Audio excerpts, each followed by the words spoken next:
Alright everybody, welcome back to Skyway Classics YouTube channel. We're now going for a ride in our 1936 Ford Coupe Deluxe convertible. And of course, you know when you say coupe, of course it's supposed to be a hardtop, but of course this one is lovelier than a hardtop, but a convertible. Especially this time of year, you want to have the nice wind going on your face. Of course, you have a lot of Floridians questioning why it's so cold, but I feel that it's actually perfect for this type of weather, especially for a classic vehicle such as itself. But going to the one we have here featuring a beautiful tan exterior, as you can see, is not just your average convertible coupe, but even so, you will see that it has the nice baby moon style wheels, has the silver chrome hubcaps in the middle. Even so, the tires on it are perfect for the driving condition. Of course, you will see it does have a black manual top, and I will say again, it is a manual, not a power top. Best part about it, you never have to worry about replacing your motor or anything leaking in your fine little classic vehicle. But even so, you can take a look at it. Its taillights are one of a kind, especially the fact when you look at the taillights, you may wonder, is it a chicken spaceship? Is it a cool design? What were they really thinking back in the day when they put these things together? But of course, not just that. Taking a look at the paint and exterior, even the cool pinstriping exterior on the back. One of the rarest designs to ever see on a classic car, although I think that is very cool to see that compared to your newer style vehicles where it has just a dull white, black, or any kind of plain Jane color you really want to come up with. But as we move on to the inside, you will see that it is a manual 5-speed on the floor.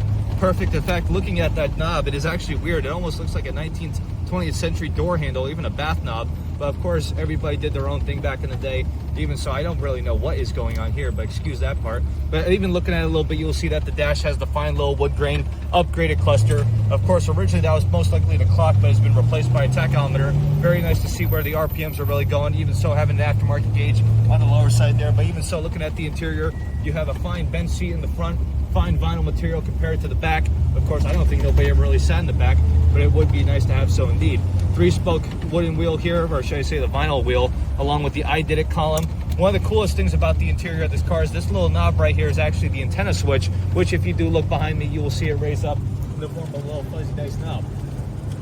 That is actually one of the nicest little things I've ever seen in my life.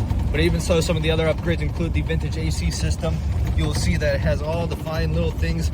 Even so, moving on to the engine bay, featuring the 302 Ford motor. And of course, that's one of the nicest things about these cars, is the fact that for once it actually has a Ford motor, not a converted Chevy, which a lot of times, a lot of classic car haters really get onto that, being the fact that the motor and the vehicle should be about the same thing.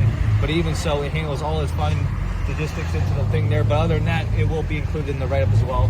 But we will open up just a little bit to show you the full-on riding experience, which, as I know from the consignor personally, he actually drove this car 300 miles, maybe a little bit more to get it here, handling very well.